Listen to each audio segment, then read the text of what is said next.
2 Chronicles chapter 28. Ahaz was 20 years old when he became king, and he reigned in Jerusalem for 16 years. Unlike David his father, he did not do what was right in the eyes of the Lord. He followed the ways of the kings of Israel, and also made idols for worshipping the Baals. He burned sacrifices in the valley of Ben-Hinnom, and sacrificed his children in the fire, engaging in the detestable practices of the nations that the Lord had driven out before the Israelites. He offered sacrifices and burned incense at the high places, on the hilltops, and under every spreading tree. Therefore the Lord his God delivered him into the hands of the king of Aram. The Arameans defeated him and took many of his people as prisoners and brought them to Damascus. He was also given into the hands of the king of Israel, who inflicted heavy casualties on him. In one day, Pekah, son of Remaliah, killed 120,000 soldiers in Judah, because Judah had forsaken the Lord, the God of their ancestors. Zichri, an Ephraimite warrior, killed Maaseiah, the king's son, Azrikam, the officer in charge of the palace, and Elkanah, second to the king. The men of Israel took captive from their fellow Israelites, who were from Judah, 200,000 wives, sons, and daughters. They also took a great deal of plunder which they carried back to Samaria. But a prophet of the Lord named Oded was there, and he went out to meet the army when it returned to Samaria. He said to them, "Because the Lord, the God of your ancestors, was angry with Judah, he gave them into your hand. But you have slaughtered them in a rage that reaches to heaven. And now you intend to make the men and women of Judah and Jerusalem your slaves. But aren't you also guilty of sins against the Lord your God? Now listen to me. Send back your fellow Israelites that you have taken as prisoners, for the Lord's fierce anger rests on you." Then some of the leaders in Ephraim, Azariah, son of Jehohanan, Berechiah, son of Meshillemoth, Jehizkiah, son of Shallum, and Amasa, son of Hadlai, confronted those who were arriving from the war. "You must not bring those prisoners here," they said, "or we will be guilty before the Lord. Do you intend to add to our sin and guilt? For our guilt is already great, and his fierce anger rests on Israel." So the soldiers gave up the prisoners and plunder in the presence of the officials and all the assembly. The men designated by name took the prisoners, and from the plunder they clothed all who were naked. They provided them with clothes and sandals, food and drink, and healing balm. All those who were weak they put on donkeys. So they took them back to their fellow Israelites at Jericho, the city of palms, and returned to Samaria. At that time, King Ahaz sent to the kings of Assyria for help. The Edomites had again come and attacked Judah and carried away prisoners, while the Philistines had raided towns in the foothills and in the Negev of Judah. They captured and occupied Beth-Shemesh, Ajalon, and Gederoth, as well as Soko, Timnah, and Gimzo, with their surrounding villages. The Lord had humbled Judah because of Ahaz, king of Israel, for he had promoted wickedness in Judah and had been most unfaithful to the Lord. Tiglath-Pileser, king of Assyria, came to him, but gave him trouble instead of help. Ahaz took some of the things from the temple of the Lord and from the royal palace and from the officials and presented them to the king of Assyria, but that did not help him. In his time of trouble, King Ahaz became even more unfaithful to the Lord. He offered sacrifices to the gods of Damascus who had defeated him, for he thought, "Since the gods of the kings of Aram have helped them, I will sacrifice to them so that they will help me." But they were his downfall, and the downfall of all Israel. Ahaz gathered together the furnishings from the temple of God and cut them in pieces. He shut the door of the Lord's temple and set up altars at every street corner in Jerusalem. In every town in Judah he built high places to burn sacrifices to other gods and aroused the anger of the Lord, the God of his ancestors. The other events of his reign and all his ways from beginning to end are written in the book of the kings of Judah and Israel. Ahaz rested with his ancestors and was buried in the city of Jerusalem, but he was not placed in the tombs of the kings of Israel. And Hezekiah his son succeeded him as king. 2 Chronicles chapter 29. Hezekiah was 25 years old when he became king, and he reigned in Jerusalem for 29 years. His mother's name was Abijah, daughter of Zechariah. He did what was right in the eyes of the Lord, just as his father David had done. In the first month of the first year of his reign, he opened the doors of the temple of the Lord and repaired them. He brought in the priests and Levites, assembled them in the square on the east side, and said, "Listen to me, Levites. Consecrate yourselves now, and consecrate the temple of the Lord, the God of your ancestors. Remove all defilement from the sanctuary. Our parents were unfaithful. They did evil in the eyes of the Lord our God and forsook him. They turned their faces away from the Lord's dwelling place and turned their backs on him. They also shut the doors of the portico and put out the lamps. They did not burn incense or present any burnt offerings at the sanctuary to the God of Israel. Therefore, the anger of the Lord has fallen on Judah and Jerusalem. He has made them an object of dread and horror and scorn, as you can see with your own eyes.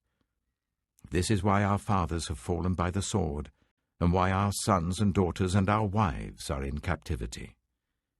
Now I intend to make a covenant with the Lord, the God of Israel, so that his fierce anger will turn away from us. My sons, do not be negligent now, for the Lord has chosen you to stand before him and serve him, to minister before him and to burn incense."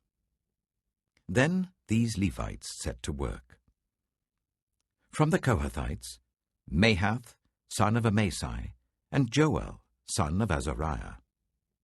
From the Merarites, Kish, son of Abdi, and Azariah, son of Jehalalel.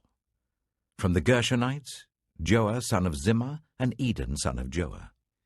From the descendants of Elizaphan, Shimri and Jeiel. From the descendants of Asaph, Zechariah and Mattaniah. From the descendants of Heman, Jehiel and Shimei. From the descendants of Jeduthun, Shemaiah and Aziel. When they had assembled their fellow Levites and consecrated themselves, they went in to purify the temple of the Lord as the king had ordered, following the word of the Lord. The priests went into the sanctuary of the Lord to purify it. They brought out to the courtyard of the Lord's temple everything unclean that they found in the temple of the Lord. The Levites took it and carried it out to the Kidron Valley. They began the consecration on the first day of the first month, and by the 8th day of the month they reached the portico of the Lord. For 8 more days they consecrated the temple of the Lord itself, finishing on the 16th day of the first month. Then they went in to King Hezekiah and reported, "We have purified the entire temple of the Lord, the altar of burnt offering with all its utensils, and the table for setting out the consecrated bread with its articles. We have prepared and consecrated all the articles that King Ahaz removed in his unfaithfulness while he was king. They are now in front of the Lord's altar." Early next morning, King Hezekiah gathered the city officials together and went up to the temple of the Lord. They brought 7 bulls, 7 rams, 7 male lambs, and 7 male goats as a sin offering for the kingdom, for the sanctuary, and for Judah. The king commanded the priests, the descendants of Aaron, to offer these on the altar of the Lord. So they slaughtered the bulls, and the priests took the blood and splashed it against the altar. Next, they slaughtered the rams and splashed their blood against the altar. Then they slaughtered the lambs and splashed their blood against the altar. The goats for the sin offering were brought before the king and the assembly, and they laid their hands on them. The priests then slaughtered the goats and presented their blood on the altar for a sin offering to atone for all Israel, because the king had ordered the burnt offering and the sin offering for all Israel. He stationed the Levites in the temple of the Lord with cymbals, harps, and lyres in the way prescribed by David and Gad, the king's seer, and Nathan the prophet. This was commanded by the Lord through his prophets. So the Levites stood ready with David's instruments, and the priests with their trumpets. Hezekiah gave the order to sacrifice the burnt offering on the altar. As the offering began, singing to the Lord began also, accompanied by trumpets and the instruments of David, king of Israel. The whole assembly bowed in worship, while the musicians played and the trumpets sounded. All this continued until the sacrifice of the burnt offering was completed. When the offerings were finished, the king and everyone present with him knelt down and worshipped. King Hezekiah and his officials ordered the Levites to praise the Lord with the words of David and of Asaph the seer. So they sang praises with gladness and bowed down and worshipped. Then Hezekiah said, "You have now dedicated yourselves to the Lord. Come and bring sacrifices and thank offerings to the temple of the Lord." So the assembly brought sacrifices and thank offerings, and all whose hearts were willing brought burnt offerings. The number of burnt offerings the assembly brought was 70 bulls, 100 rams, and 200 male lambs, all of them for burnt offerings to the Lord. The animals consecrated as sacrifices amounted to 600 bulls and 3,000 sheep and goats. The priests, however, were too few to skin all the burnt offerings. So their relatives the Levites helped them until the task was finished, and until other priests had been consecrated, for the Levites had been more conscientious in consecrating themselves than the priests had been. There were burnt offerings in abundance, together with the fat of the fellowship offerings and the drink offerings that accompanied the burnt offerings. So the service of the temple of the Lord was re-established. Hezekiah and all the people rejoiced at what God had brought about for his people, because it was done so quickly. 2 Chronicles chapter 30. Hezekiah sent word to all Israel and Judah, and also wrote letters to Ephraim and Manasseh, inviting them to come to the temple of the Lord in Jerusalem and celebrate the Passover to the Lord, the God of Israel.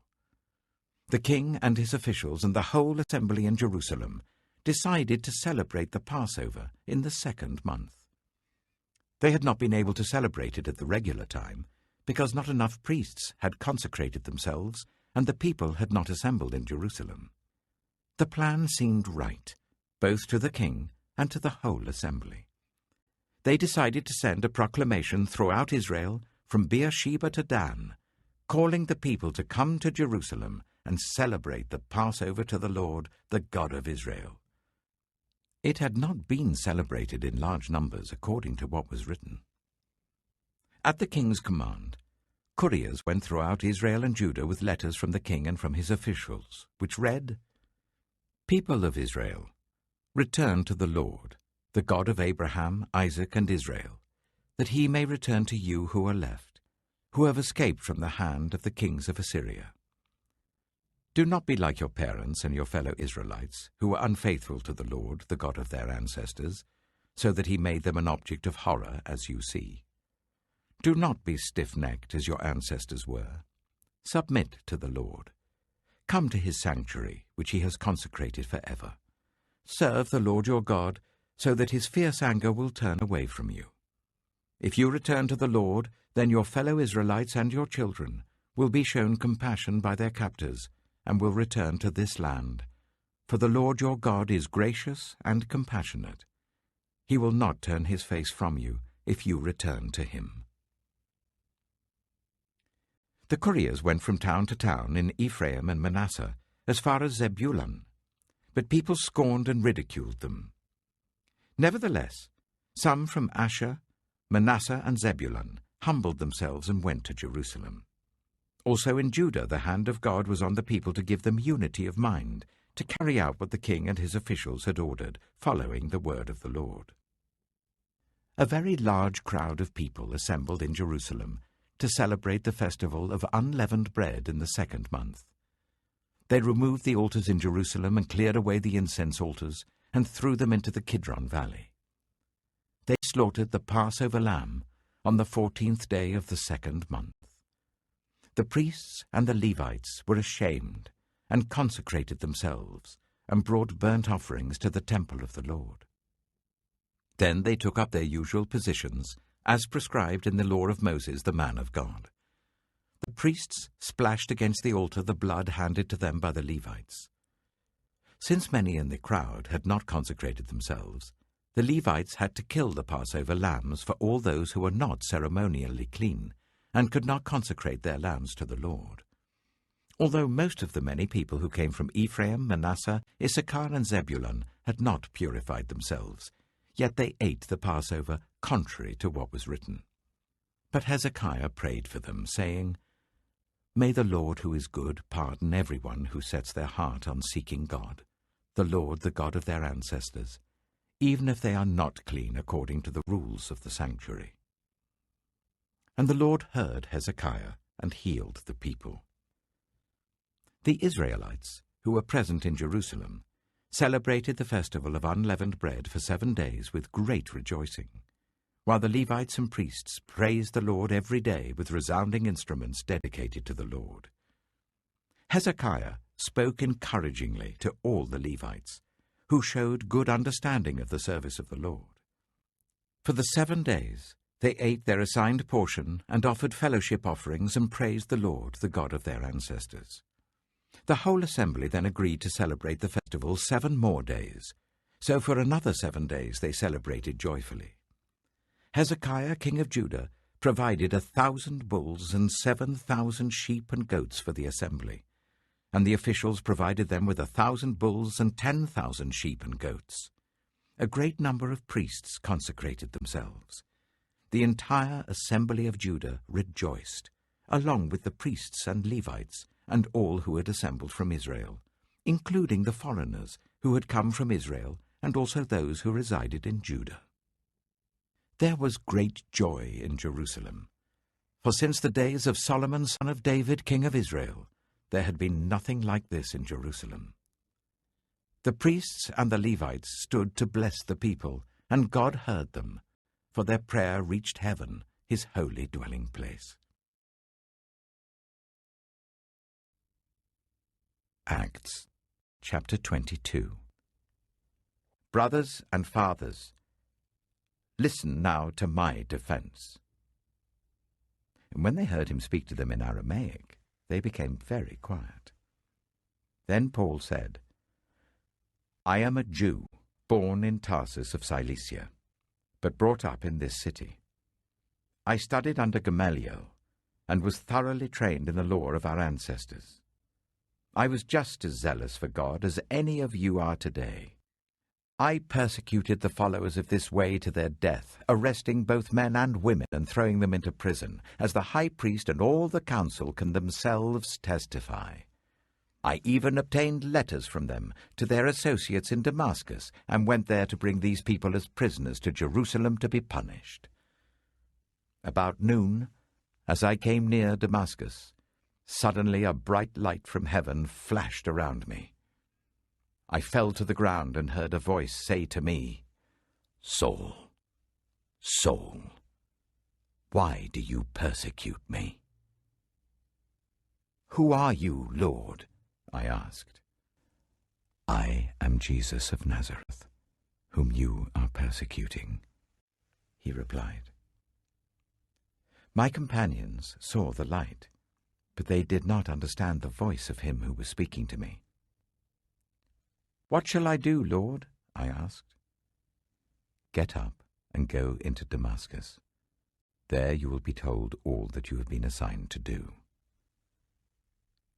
My companions led me by the hand into Damascus because the brilliance of the light had blinded me. A man named Ananias came to see me. He was a devout observer of the law and highly respected by all the Jews living there. He stood beside me and said, 'Brother Saul, receive your sight.' And at that very moment I was able to see him. Then he said, 'The God of our ancestors has chosen you to know his will, and to see the righteous one, and to hear words from his mouth. You will be his witness to all people of what you have seen and heard.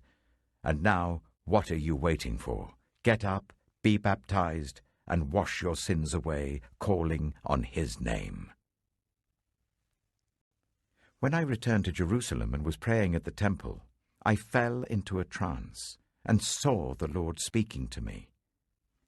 Quick, leave Jerusalem immediately, because the people here will not accept your testimony about me. Lord, these people know that I went from one synagogue to another to imprison and beat those who believe in you. And when the blood of your martyr Stephen was shed, I stood there giving my approval and guarding the clothes of those who were killing him. Then the Lord said to me, Go, I will send you far away to the Gentiles. The crowd listened to Paul until he said this. Then they raised their voices and shouted, Rid the earth of him! He's not fit to live! As they were shouting and throwing off their cloaks and flinging dust into the air, the commander ordered that Paul be taken into the barracks. He directed that he be flogged and interrogated in order to find out why the people were shouting at him like this. As they stretched him out to flog him, Paul said to the centurion standing there, Is it legal for you to flog a Roman citizen who hasn't even been found guilty? When the centurion heard this, he went to the commander and reported it. What are you going to do? He asked. This man is a Roman citizen. The commander went to Paul and asked, Tell me, are you a Roman citizen? Yes, I am, he answered. Then the commander said, I had to pay a lot of money for my citizenship. But I was born a citizen, Paul replied. Those who were about to interrogate him withdrew immediately. The commander himself was alarmed when he realized that he had put Paul, a Roman citizen, in chains. The commander wanted to find out exactly why Paul was being accused by the Jews. So the next day he released him and ordered the chief priests and all the members of the Sanhedrin to assemble. Then he brought Paul and set him before them.